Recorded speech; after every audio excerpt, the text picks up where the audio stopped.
Hey everyone, this is Mikedot and welcome back to the channel. I'm joined today with my bro Afromania. How you doing? I am good, man. How about yourself? A little on the murky side of things, but I hope you're not so sick. I'm not sick. No, I Okay, was sick for the cool. last few days, but that's all. As long as you're Well, not good. sick, I don't care about you being murky. Just Okay, don't get me sick. like, you don't worry about that. Cool. I mean, you sound kind of sick yourself already, so. No, this is how I always sound. I'm actually quite Really? healthy. You're really. You mean usually you sound a lot more, upbeat than. Well, we are recording this in the morning, so I haven't really woken up yet. Right, fair enough. But anyway, it doesn't matter how we're feeling because we want to talk about the Nintendo Switch 2. Finally been announced after, people have been speculating and leaking this and that, and Nintendo being very pissed off about the leaks and whatnot. But they finally decided to drop the trailer a few days ago with the biggest, thud of a reveal. Like, they really didn't have a huge build up to this announcement. They just said, here's the trailer, now go away. And that's basically the energy that everybody got from the trailer. They just wanted to get it out there to finally announce the damn thing so people will shut the hell up about it and get off their back for it. But regardless, what they have revealed with this first look trailer does give a lot of to the imagination of what this this new console will be.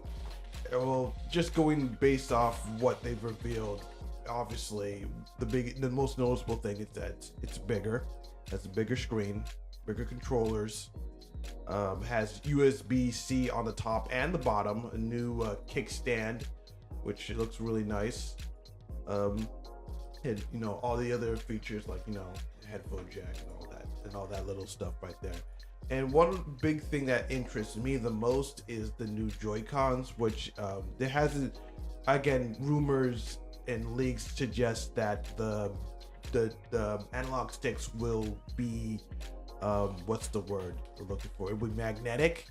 It will be it has that anti-drift tech inside of it, which is really good because the Joy-Cons are notorious for drifting a lot after years of usage. I haven't had serious issues with my Joy-Cons, but I've definitely seen a lot of other people have issues with them.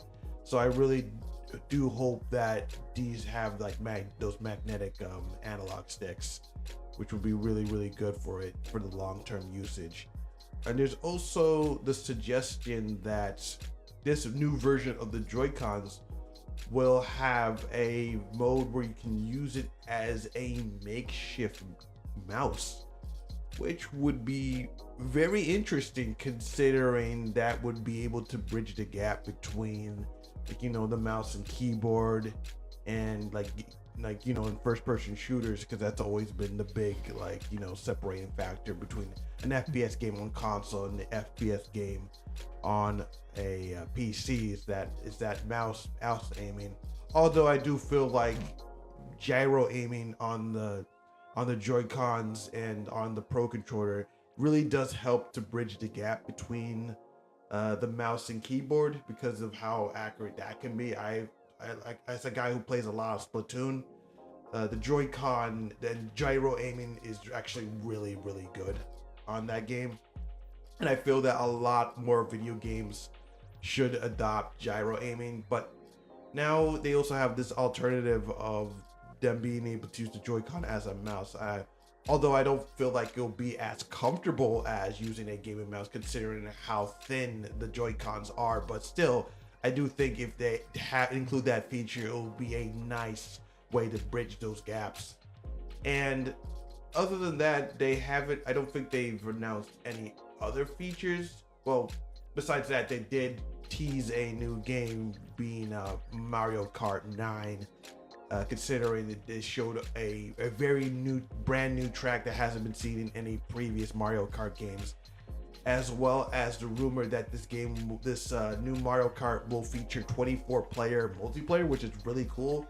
And another big thing that a lot of people have pointed out at this point is that Donkey Kong is sporting a very new look that's a lot more on the cartoony side of things. He looks more like his like old school 80s 90s box art, like kind of Donkey Kong, which a lot of people have kind of some mixed opinions on. I think he looks really cool though. I do like his new look. And other than that, there really hasn't been any other details regarding the hardware, although it has been speculated or rumored that the Nintendo Switch 2 will be as powerful as a PlayStation 4 Pro, which I think is very decent power-wise, but obviously it's still a little bit behind when it comes to the hardware of like a PS5 or an Xbox Series X. Now, with all that said, how are you feeling regarding the whole Nintendo Switch 2, Afro? Yeah, so I'm looking forward to the Steam Deck. I mean, Nintendo Switch too. It is a very exciting time to finally get the rumors out of the way. Unfortunately, I think Nintendo would like to be able to control their message a little bit more better, but this is the world we live in terms of the digital age, where people just able to get a hold of your crap and just pour it out on the internet. So yeah, I think like you said, I think they just wanted to finally just get a render up just out there. It's not the. I think it's not the trailer is just simply a render of what the system looks like. Hey, this is what its system looks like. These are all the ports that are going to be added. These are all the features, and then they were able to just give you a nice little glimpse of Mario Kart 9, the game that's going to totally destroy families and friends and relationships. So that's also going to be fantastic. Other than that, I'm not going to say I'm like the biggest supporter of the Nintendo Switch. Again, I appreciate what Nintendo does, and like you said, if it's graphic wise, it's always going to be a generation behind, but Nintendo's always been like that, in order to favor be able to get a system out in a quick period of time, by with less hardware costs, and be able to make the system at least affordable. So if there's one thing that you can at least count upon on Nintendo products, they're going to be at least a lot more affordable than saying trying to buy a PlayStation 4 or a PlayStation 5 or even the Xbox One at this general moment. So other than that, there really isn't much to really be said. Again, we don't know too much about the tech or the power of this little baby Switch. I guess another thing I'm very interested in also is probably the battery life, depending on if you have to bring that over to, because I know that's a serious issue in terms of a lot of Switches. I don't know what normally is the battery life when you go on portable with the Switch. The first one. The Switch, I believe it's around like 8 hours. I believe. 8 hours to play. I have never thought about it because I almost exclusively play my Switch as docked. A system. Yeah. Yeah. Just looking up real quick. Yeah, it's like 3 to 9 hours, depending on how much you're using it, how much you're really. Mm-hmm. Like what you're playing, what you're like, how you're stressing it. It says 3 to 9 hours. The OLED is 4 to 9. So yeah. Because I know back in the day they were talking about bringing these brand new LED screen features to it. I think even for the more updated Switch version may have that. So you're probably guess that's going to be translating over to the next set. So other than that, there really isn't much to really talk about. Again, just showing a render. And I guess we're going to hear a lot more about it in April, which is not that far away. It's only a couple of months, so we'll hear about all the details about that. Yeah, speaking of the screen, I believe it's actually going back to LCD, I believe. Again, it's not going with the OL. It's not going with OLED again, just because, again, like you mentioned, cost effectiveness. Mm-hmm. And like OLED is kind of expensive and stuff like that. So going back to LCD is... It's perfectly fine. It's visually it still looks good. Yeah. Obviously, OLED is slightly better in terms of the visual clarity. Yeah, but in terms of, I think it's fine that they're going back to that. Now, as you mentioned before earlier, in a joking way about the Steam Deck, that's another thing that I wanted to mention. Do you really feel like a system like the Nintendo Switch 2 could compete against the new age of handheld gaming PCs like the Steam Deck and the Neo, or the the Asus ROG Ally. I feel like because Nintendo is such a I'm not gonna say, I guess you could say niche, or more of a niche in terms of, again, because at the end of the day, what you really are buying at the end of the day was Switch 2 is the exclusivity of their products right now. You know, Nintendo, like you said, Mario Kart 9 is a big game. They're probably going to announce a new Zelda game. They're probably going to announce a new Mario game. They're probably going to announce a new Mario Party game. So you're just going to get all those fantastic IPs on it.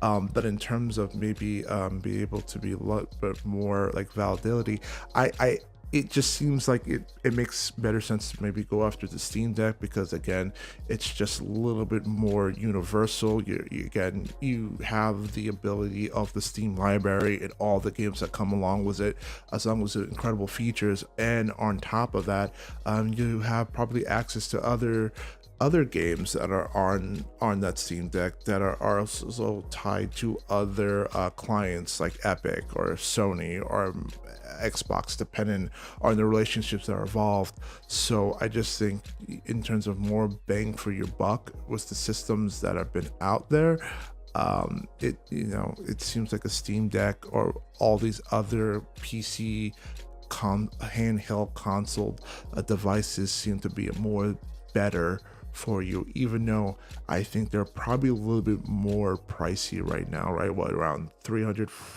around the PS4? Are we talking about like $300?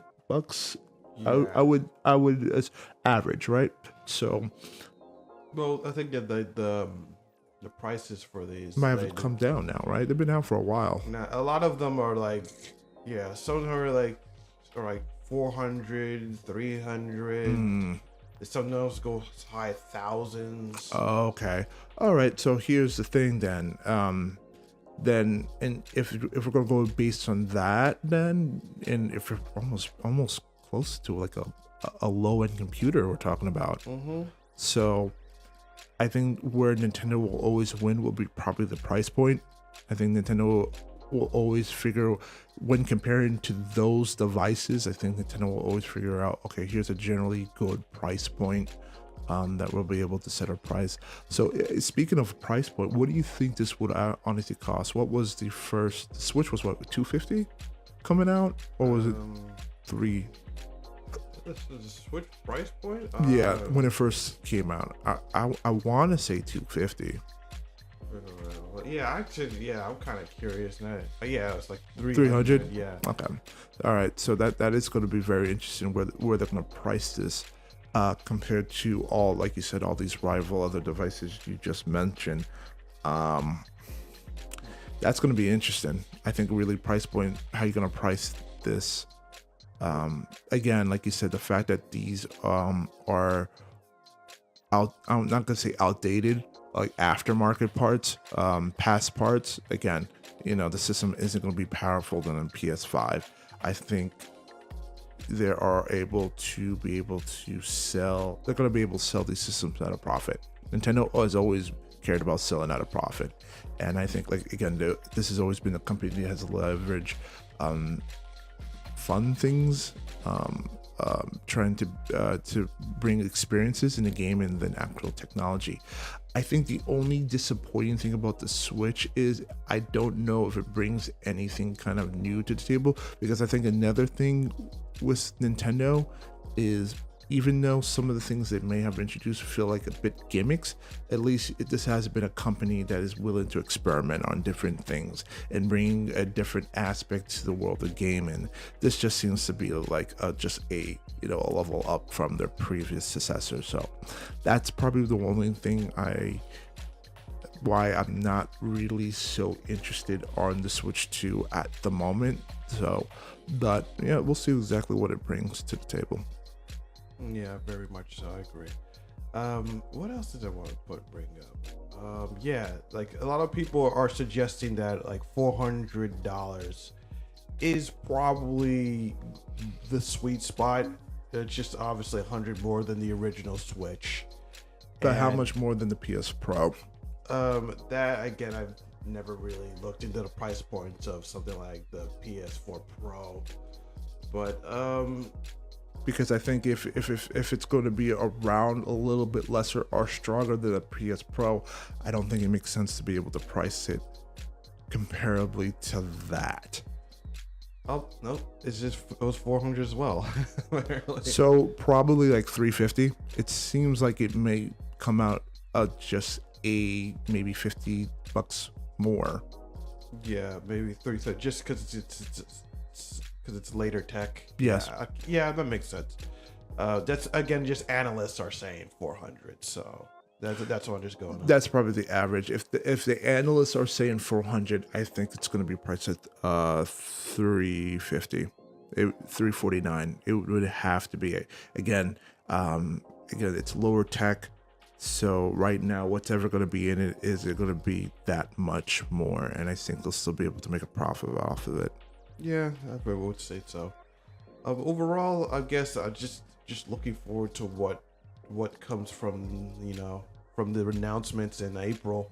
Mm-hmm. It's not, like you said, it's not too far away, and really what I'm just hoping for is a better like UI compared to the Nintendo Switch, because like the UI is so plain, it's so boring, there's like nothing to it, there's no themes. It's even though people have been asking for themes for like years, and like Nintendo decided, no, we're not gonna give you any themes, we're not gonna let you to spice up your menu for your Switches, which is lame. And just obviously the online service is kind of a joke at this point. Like you can like add people to your friends list, but you can't communicate with them. Like he's like, I think they've always had a family first approach to everything. So, and I think at the end of the day, it's just like, well, I think Nintendo has been comfortable being the secondary system to whether it is your PC or your Xbox 5 or your Xbox 5, Xbox S. I meant Xbox X. Series X. Yeah. But the Nintendo's always been that supplement, that secondary system. That you may, again, like you said, you buy that system for the exclusives, but it could be your overall main system, or just a system that you play for a little bit just for the exclusives, and then that just kind of gets paired to either you're being a PC or the other consoles. So I think in terms of that communication and the fact that you are basically surrounded by other devices that you can talk with your friends with, why do you need to be able to have that on your Switch too? It's really not that much of a big deal with all the other devices that you talk with your friends about stupid crap.